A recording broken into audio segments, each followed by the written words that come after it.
encore mieux connu, d'être encore plus connu, y compris dans un pays comme le nôtre, où il a beaucoup de relais. Alors, je voudrais m'adresser maintenant à la communauté juive de Créteil et de façon plus générale à celle du département du Val-de-Marne. Alors, je voudrais vous dire un certain nombre de choses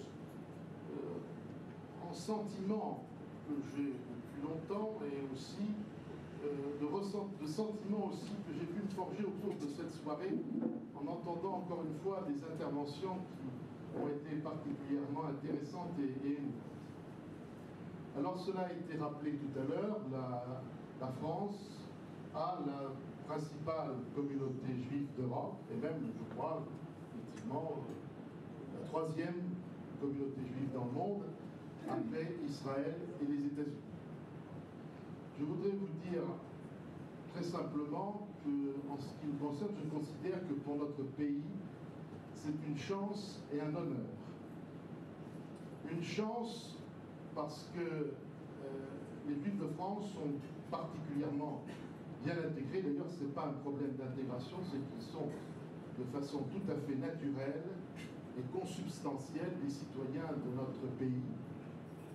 Entre parenthèses, une réflexion que je me fais souvent, c'est que il est arrivé donc à plusieurs reprises d'assister à des services dans une synagogue et c'est la seule religion, enfin le seul service religieux où j'ai entendu prier pour la République française.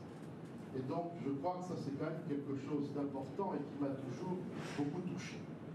Donc cette profonde citoyenneté, cet attachement à la République et aux valeurs de notre pays caractérise profondément la communauté. Mais elle est une chance pour notre pays parce qu'elle a beaucoup de talent sur le plan économique, sur le plan culturel, sur le plan scientifique. Et elle participe grandement à l'enrichissement de notre pays, à sa valorisation et à sa force. La force de notre pays tient bien sûr à sa diversité, mais aussi à ses traditions et à l'attachement que chacun et chacune doit porter à ses valeurs. Donc cette communauté dont vous êtes des éléments parmi les plus nombreux en France, c'est une chance pour notre pays. Mais c'est aussi un honneur. Pourquoi? Parce que l'histoire de notre pays a connu beaucoup de vicissitudes. La communauté juive a rencontré beaucoup de drames dans son histoire et au sein même de notre pays. Vous avez cité bien sûr l'affaire Dreyfus, et plus grave, bien sûr, il y a eu cette période entre 1940 et 1944 pour laquelle le précédent président de la République, Jacques Chirac, a reconnu qu'il y avait une responsabilité collective en France. Et qu'effectivement, les Juifs de France, entre 1940 et 1944, ont vécu des drames, des tragédies qui sont ineffaçables. Et c'est donc un honneur qu'ils aient fait confiance à notre pays pour y rester, pour y vivre, et voire même pour s'y développer, puisque aujourd'hui, nous sommes la troisième communauté juive dans le monde. Alors, je dirais que cela constitue pour la République non seulement une chance, mais aussi une force. Parce que si vous êtes ici, et si, au-delà de difficultés que l'on a évoquées tout à l'heure, Monsieur le Président, certains d'entre vous connaissent, même aujourd'hui, eh bien, pour notre pays, c'est une force que de savoir qu'un nombre important de ses citoyens lui font une forte confiance. Vous avez confiance dans notre République, vous avez confiance dans notre pays, et le message que je pourrais passer en tant que représentant de l'État, en tant que représentant de la République ici dans ce département, c'est que vous avez raison de lui faire confiance. Et que je pense que vous devez continuer à lui faire confiance. On aborde des débats, vous vais parler de celui de la laïcité. La laïcité dans notre pays, qui a donné lieu à des débats particulièrement vifs. On parlait de l'histoire religieuse de notre pays, c'est quelque chose d'assez compliqué.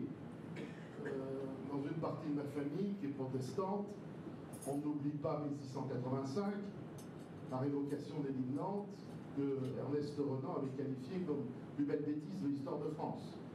Mais donc, il y a eu beaucoup d'événements dans l'histoire de notre pays, dans l'histoire du rapport entre notre État et là où les religions. Donc il faut aborder ce débat sur la laïcité, je crois, là aussi, avec confiance, parce que la laïcité, ce n'est pas le refus des religions, c'est l'attachement à la tolérance, c'est l'attachement à la diversité des croyances et des non-croyances aussi. C'est l'attachement au fait que nous avons entre nous des valeurs communes, des valeurs de la République, des valeurs de cohésion sociale, mais aussi des valeurs d'humanisme. Et cet humanisme, je reviens à Israël, monsieur l'ambassadeur, parce qu'il est né effectivement en grande partie en Israël, à Jérusalem, parce que la religion qui a donné la première religion monothéiste a conduit à un chemin vers l'humanisme. Et donc nous sommes tous héritiers de cette tradition, et c'est dans votre pays donc qu'elle est née, et il faut que nous nous en souvenions tous. Alors je vous souhaite encore une fois une très très bonne soirée. Je vous redis le plaisir que j'ai eu à être avec vous ce soir, et je vous redis le caractère tout à fait amical et de confiance que je veux voir dans nos relations, qui existent déjà grâce à mes prédécesseurs, grâce à mes collaborateurs, et qui devra aussi continuer très fortement. Merci.